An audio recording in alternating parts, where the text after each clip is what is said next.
జై జ్యోతిరావు పూలే, జై సావిత్రిబాయి పూలే, జై అంబేద్కర్.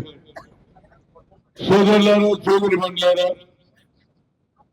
జేఏసీ అంటే ఇంటలెక్చువల్ సెల్ అధ్యక్షుడైనటువంటి చిరంజీవి గారు, అదే విధంగా పెద్దలు మాజీ జస్టిస్ ఈశ్వరయ్య గారు, ఒకనాడు కేంద్ర ప్రభుత్వంలో బీసీ కమిషన్ చైర్మన్ గా ఉన్నటువంటి వారికి, అదే విధంగా బాలగోని బాలరాజు గారు, అదే విధంగా నరేందర్ గారు, ఎస్సీ నాయకులకు బహుజన మీటింగ్ ఎందుకు చెప్తున్నా అంటే, మొన్న నేను మన బీసీ దాని ఉద్యమానికి మద్దతు పలికినటువంటి ఎవరు మనం ముఖ్యంగా ఏదైతే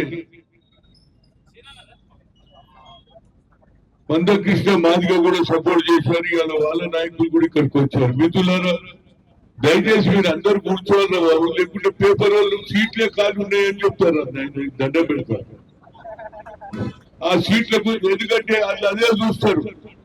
ఈ సీట్లంతా ఖాళీ ఉన్నాయంటారు, మీరు ఖాళీ నింపాలి. తర్వాత ఫోటోలు దిగవచ్చు, ఎన్నన్నా దిగవచ్చు, మీటింగ్ అయిపోయాక అందరు దిగవచ్చు. దయచేసి కూర్చోండి. మిత్రులారా, మీ అందరికీ తెలుసు, యావత్ భారతదేశంలో నరేంద్ర మోడీ 3 సార్లు ప్రధానమంత్రి అయ్యాడు. గతంలో 11 ఏళ్ల క్రితం నుంచి నేను ఢిల్లీలో జస్టిస్ ఈశ్వరయ్య గారు చైర్మన్ ఉన్నప్పుడు పార్లమెంట్ కమిటీలో ఒక నిర్ణయం తీసుకున్నాం. ఏమిటంటే, ఎవరికి లేని మాకే క్రిమిలేయర్ ఉన్నది. గతంలో 6 లక్షల యాన్యువల్ ఇన్కమ్, దాన్ని 2 లక్షలు పెంచారు. దానికి మేము కమిటీలో ఒక నిర్ణయం తీసుకున్నాం. మా ఈశ్వరయ్య గారు అందరూ 28 మంది కమిటీ మెంబర్లు, బీసీ కమిషన్, పార్లమెంట్ కమిటీలో నిర్ణయం తీసుకున్నాం. ఏమనంటే, క్రిమిలేయర్ చేయాలని 28 మంది సంతకాలు పెట్టినా అది కోల్డ్ స్టోరేజ్ లో ఉన్నది. ఆయన ఉన్నంత కాలం కాలే, ఇప్పుడు కూడా కాలేదు. అంటే బాబాసాహెబ్ అంబేద్కర్ అండరాని దూరంలో ఏదైతే ఎస్సీలకు వాళ్ళ పోస్టులు ఖాళీ ఉంటాయి, కొత్తవాడు వచ్చే వరకు ఆ పోస్టు వెకెట్టే ఉంటుంది. కానీ మనది అట్లా లేదు. మనం ఎప్పుడైనా ఉద్యోగాలకు మన బిడ్డ గాని మన కొడుకు గాని పోతే ఫస్ట్ వాళ్ళు అడుగుతారు, మీ క్యాస్ట్ సర్టిఫికేట్ తెమ్మంటారు. ఆ క్యాస్ట్ సర్టిఫికేట్ అడుగుతారు, మీ నాయన ఏం పని చేస్తున్నాడు, ఫలానా క్లర్క్ చేస్తున్నాడు. కానీ క్లర్క్ జీతం వచ్చేటప్పుడు 20,000 ఉంటుంది. కానీ సెక్షన్ ఆఫీసర్కి వచ్చేటప్పుడు ఎన్ని అవుతాయి? 80,000 జీతం రాగానే కొడుకు లేదు, బిడ్డ లేదు మనకు రోడ్డు మీదనే. దాన్ని కూడా ఎత్తేమని చెప్పే, ఒక్కసారి కాదు 3 సార్లు కలిసిన నరేంద్ర మోడీ, అయ్యా మా జనాభా 56% ఉన్నది, మాకు రిజర్వేషన్ ఎందుకు పెంచావు? పోనీ మాకు ఒక సెపరేట్ డిపార్ట్మెంట్, సెపరేట్ బడ్జెట్ పెట్టాలన్నా అది చేయలేదు. కులగానే చేయమన్నా 2008 లో రాజ్నాథ్ సింగ్ అన్నాడు, మేము తప్పనిసరిగా కులగానే చేస్తాడు. ఇప్పటి వరకు కులగానే చేయలేదు. అదే రాహుల్ గాంధీ గారు కన్యాకుమారి నుంచి కాశ్మీర్ వరకు నడిచిన తర్వాత ఆయనకు ఒక ఆలోచన వచ్చింది.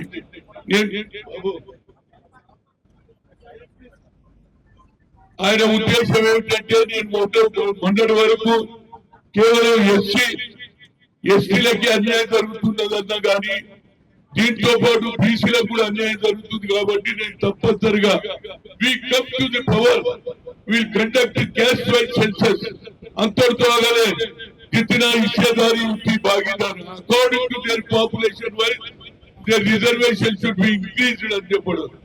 ఆ తర్వాత మనకు నిజంగా కూడా ఏ నాయకుడు లేకుండా ఇప్పటిదాకా, ఒకనాడు జ్యోతిరావు పూలే చదువుకుంటేనే భవిష్యత్తు ఆలోచన చేసి సావిత్రి పూలేతో కూడా స్కూల్ పెట్టించి మహిళలు కూడా చదవాలని ఆలోచన చేస్తే మనకు ఏ నాయకుడు లేదు. కానీ రాహుల్ గాంధీ ఎప్పుడైతే అన్నారో, ఇక్కడ తెలంగాణ ప్రభుత్వం ఇమీడియట్ గా, నేను 10 జిల్లాలు తిరిగిన, కులగన్న జరగాలి, మా రిజర్వేషన్ పెంచాలంటే కామారెడ్డిలో రేవంత్ రెడ్డి గారు, సిద్ధరామయ్య గారు ముఖ్యమంత్రి సమక్షంలో 42% అనౌన్స్ చేశారు. ఇది ఎన్నికల ముందు సంగతి చెప్తున్నా.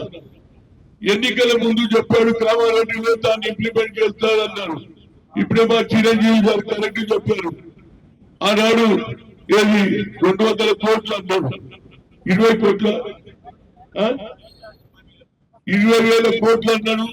కానీ మా చక్కని ఆనాడు మీటింగ్ అన్నా రేవంత్ రెడ్డి గారు ఇది మాకు అన్యాయమే, దీన్ని పెంచాలన్నారు. నేను తప్పనిసరిగా ఈ తయారు మీద చెప్తున్నా, మా ముఖ్యమంత్రికి చెప్తాను, తప్పనిసరిగా 20,000 నుంచి కమేసుకో 40 కోట్లు 70,000 కోట్లు పెంచాలి. ఎందుకంటే మా జనాభా ఎక్కువ ఉన్నదని కోరుతా. అదొకటి.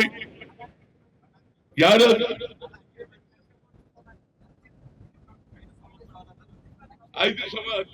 సంవత్సరాలలో 1,20,000 దానికి తప్పనిసరిగా ఈశ్వరయ్య గారు చెప్పిన నీ పేరు కూడా చెప్తా. నా ఉద్దేశంతో తప్పనిసరిగా ఇవి నెరవేర్తాయి. కానీ రియల్ సబ్జెక్ట్ ఏంటంటే నిజంగానే ఈ బండి ముందుకు పోవాలని ఆయన గవర్నర్ కూడా పంపించాడు. ఆయన పంపించినటువంటి గోల్డెన్ స్టోరేజ్ ఉన్నది ఇప్పటిదాకా ఎస్ చెప్పరు, నోరు చెప్పరు. దాని తర్వాత ఢిల్లీకి వెళ్ళాం. ఢిల్లీలో కూడా ముఖ్యమంత్రి గారు వచ్చారు.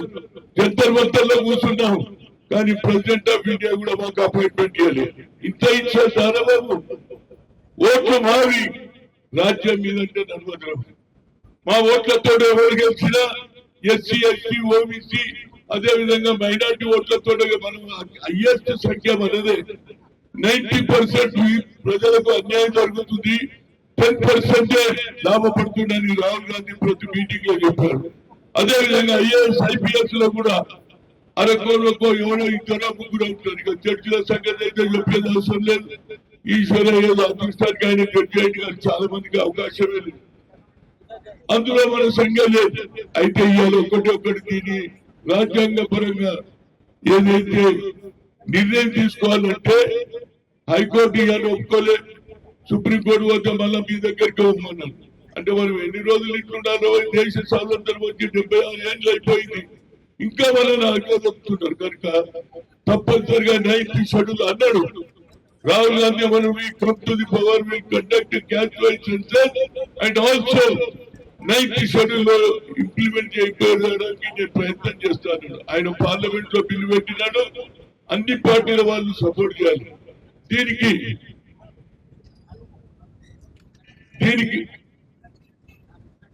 దీనికి కారణం ఒకటే. గతంలో మందకృష్ణ మాధవ్ గత 30 ఏళ్ల నుంచి కొట్లాడితే ఏబిసిడి అయిందా లేదా? యుద్ధం చేస్తేనే వస్తుందా బాబు, ఇంట్లో కూర్చుంటే రాదు. నేను చిరంజీవి గారికి నా ఉదయపూర్గా ధన్యవాదాలు. ఈయన ఎక్స్ ఆఫీసర్ ఐఏఎస్ ఉన్నా ప్రజల పక్షాన నిలబడాలని ఈ ఆర్గనైజేషన్ నడిపిస్తున్నాడు. దీనికి ఎస్సీలను పిలుస్తుండ్రు నా ఉదయపూర్గా ధన్యవాదాలు. ఆనాడు 11 years కొట్లాడి ఆనాడు ఐఐఎం లో రిజర్వేషన్ లేదని సుప్రీంకోర్టు కొట్టేసి, ఆనాడు అర్జున్ సింగ్ హెచ్ఆర్డి మినిస్టర్ ఏదన్నా ఇది ఎక్కడ న్యాయం అండి అంటే నేను అన్నాను, సార్ మనం ఇద్దరు కలిసి పోదాం సోనియా గాంధీ దగ్గరికి. Ma'am we are come to the local language, Telugu, Oriya, Tamil, Malayalam. Talent is not anybody's property. God has given to everybody, but we should give opportunity on that. ఏం చేయాలి? Why don't you put a word to Manmohan Singh? He can introduce in parliament bill అన్నారు. ఆయన immediate గా bill పెట్టాడు. Bill pass అయింది. ఇవాళ ఐఐటిలో ఇంజనీర్లు 1,20,000 జీతాలు తీసుకుంటా ఉన్నారు. అదేవిధంగా ఏది all India institute medical sciences లో మన డాక్టర్లు అవుతున్నారు. ఇది అచీవ్మెంట్. అదేవిధంగా ఈ 42% మనం సాధించాలి అంటే మనం అందరూ యుద్ధం చేయాల్సింది. అన్ని రాజకీయ పార్టీలు, అదేవిధంగా రేవంత్ రెడ్డి కేబినెట్ లో నిర్ణయం తీసుకున్నాడు. అదేవిధంగా అసెంబ్లీలో బిల్లు పెట్టిండు. పాస్ అయినప్పుడు అన్ని పార్టీలు మద్దతు ఇచ్చినాయి. ఇప్పుడు సరిగ్గా లేదు బిల్లు. ఇది ఎట్లా పోతుంది?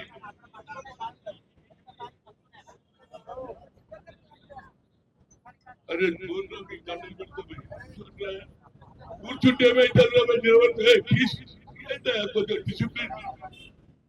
అరే కుర్చీలు ఖాళీ లేని పేపర్లో చూయిస్తారా? నేను పోలీసు వాళ్ళని చెప్తాను సీట్ ఖాళీ అందుగురించి కూర్చోమంటున్నా. ఈ మైక్ ఆడడానికి ఇది వస్తుందని. అయితే నా ఉద్దేశంలో సాధించినాం. ఈ 42% సాధించాలంటే మనం అందరం అన్ని పార్టీల వారు మద్దతు ఇవ్వాలి. పార్లమెంట్ ఎక్కువ మంది పట్టేది ఇస్తే 9th షెడ్యూల్ పాస్ అవుతుంది. దాని గురించి తప్పనిసరిగా అన్ని పార్టీలు ముందుకు రావాలి. అందరి ఇళ్లకు పోదాం, కడుపు తలకాయ పెడదాం, అవసరం ఉంటే నేను కాళ్ళు కూడా మొక్కాలి. అరే ఈ అవసరాల వల్ల రాండా బాబు, ఒక నాయకుడు చెప్పిండు ఇంతవరకు ఎవరు చేయలే. ఒక నాయకుడు దిక్సూచి ఉన్నాడు, ఇక్కడ ఇంప్లిమెంట్ అయింది. అదే విధంగా అన్ని రాష్ట్రాలను కూడా ఇంప్లిమెంట్ కావాలంటే, తెలంగాణ దిక్సూచి కావాలంటే మరి చిరంజీవి లాంటి వాళ్ళు, ఈశ్వరయ్య లాంటి వాళ్ళు ముందుకు వచ్చిండ్రు. వాళ్ళు గతంలో చేసిండ్రు, అయినా వాళ్ళకి అవసరం లేదు. కానీ అన్యాయం జరుగుతుంది కాబట్టి ఈ అన్యాయం వ్యతిరేకంగా పోరాడాలని వాళ్ళు ఫైట్ చేస్తున్నారు. రాష్ట్ర ప్రభుత్వం కూడా తప్పనిసరిగా ఫైట్ చేస్తుంది. ఈ 42 అయితే లోకల్ బాడీ ఎన్నికల్లో మన వాళ్ళు సర్పంచులు, మండల అధ్యక్షులు, జిల్లా పరిషత్ చైర్మన్ అయితే ఈ పంచాయతీరాజ్ వ్యవస్థ కూడా ఎవరు పెట్టిండ్రు? రాజీవ్ గాంధీ అన్నారు 5 సంవత్సరాలకు ఏ విధంగా అసెంబ్లీ జరుగుతుందో, ఏ విధంగా పార్లమెంట్ జరుగుతుందో అదే విధంగా పంచాయతీరాజ్ కూడా 5 ఏళ్ళకి జరగాలి. అది పెండింగ్ ఉన్నది. నేనేమంటున్నా అంటే మనం దీన్ని యుద్ధ ప్రాథమికంగా గ్రామాలలో మండలాలను తీసుకుపోవాలి, జనంలో మార్పు రావాలి. అప్పుడే ప్రభుత్వం కదులుతుంది. నరేంద్ర మోడీ ఆయన తానే ఏమన్నాడు? అమిత్ షా హిందుస్థాన్ కా ప్రధానమంత్రి ఓబీసీ అన్నాడు. నేను సంతోషపడ్డారే, మన వాడు వచ్చినారు. 3 సార్లు కలిసిన ఆయనకు ఆలోచన లేదు. ఎందుకంటే వాళ్ళ రిమోట్ కంట్రోల్ నాగ్పూర్ ఉన్నది. ఆర్ఎస్ఎస్ ఇంట్రెస్ట్ లేదు కనుక వాళ్ళు ఉండదా లేదా నాకు వాళ్ళ మీద అనవసరం. కానీ మనం జనంలో బలం చూపించాలి, ఇంటింటికి తిరగాలి, పార్లమెంట్ సభ్యుల దగ్గరికి పోవాలి. అప్పుడే తప్పనిసరిగా మనకు న్యాయం జరుగుతుంది అనేది నా ఉద్దేశం. చిరంజీవి గారు, నేను తప్పనిసరిగా ఎక్కడ మీటింగ్ పెట్టినా ఇది ఒక్కటే సబ్జెక్టు, 42% రిజర్వేషన్ రావాలి, 9th షెడ్యూల్ లో పెట్టాలి. రాహుల్ గాంధీ గారు బీయింగ్ అపోజిషన్ లీడర్ అన్ని పార్టీలు మద్దతు ఇచ్చడానికి మా పూర్తి సహకారం ఉంటుంది. వేరే ఏదో మాట్లాడుతున్నారు, బయటనే ఒకటి మాట్లాడతారు, లోపల ఒకటి మాట్లాడతారు. కనుక ఆ పార్టీలకు కూడా ఆలోచన చేయమని చెప్తే, మళ్ళీ ఈ సమయం రాదురా బాబు, ఇప్పుడు రాకపోతే ఇది ఒక చట్టం అయితే మన వాళ్ళు రేపు అసెంబ్లీలో వస్తారు, అదే విధంగా పార్లమెంట్ లో వస్తారు, రాజ్యాధికారం మన చేతికి వచ్చే రోజు వస్తుంది. కాబట్టి నేను ఇంకెక్కువ చెప్పకుండా, ఎందుకంటే చాలా మంది మాట్లాడే వాళ్ళు ఉన్నారు. ఏదైనా రాష్ట్ర ప్రభుత్వం కూడా మంచి నిర్ణయం తీసుకున్నది, ఆ నిర్ణయాన్ని కట్టుబడి ఉంటాం. మేము తప్పనిసరిగా కాంగ్రెస్ పార్టీ ముందుకుంటుంది. అదేవిధంగా బీఆర్ఎస్ బీజేపీ నాయకులు కూడా కోరుకున్నా స్టేట్మెంట్లు బంద్ చేయండి బాబు, ఒక అడుగు వేసి ముందుకు రండి. స్టేట్మెంట్లతో వచ్చేది కనుక తప్పనిసరిగా మనకు న్యాయం జరగాలంటే అన్ని రాజకీయ పార్టీలు మద్దతు ఇవ్వాలి. అప్పుడే 42% రావాలంటే 9th షెడ్యూల్ లో రాహుల్ గాంధీ గారు ప్రవేశపెడితే నరేంద్ర మోడీ చేస్తాడా లేదా తెలిసిపోతుంది. ఎందుకంటే ఈ ఇన్సెల్ఫ్ మీద ఓబీసీ అరే అగ్ర కులాలు ఉన్నటువంటి రేవంత్ రెడ్డి, అగ్ర కులాలు ఉన్నటువంటి రాహుల్ గాంధీ ఒప్పుకుంటుంటే బీసీ కులంలో ఉన్న ఆయన ఎందుకు ఒప్పుకోవడానికి నా ఉద్దేశం. ఆయన కూడా ఒప్పించడానికి ప్రయత్నం చేద్దాం. బిల్లు పెట్టిన రోజు పాస్ చేయడానికి మా ప్రయత్నం చేస్తాం. అదేవిధంగా ఇంటలెక్చువల్ చైర్మన్ అయినటువంటి చిరంజీవి గారికి నా ఉద్యోగులకు ధన్యవాదాలు. అదేవిధంగా పెద్ద ఈశ్వరయ్య గారికి, జస్టిస్ ఉండి కూడా ఆయన ప్రజల గురించి పోరాడుతున్నాడు. వాళ్ళతో అదేవిధంగా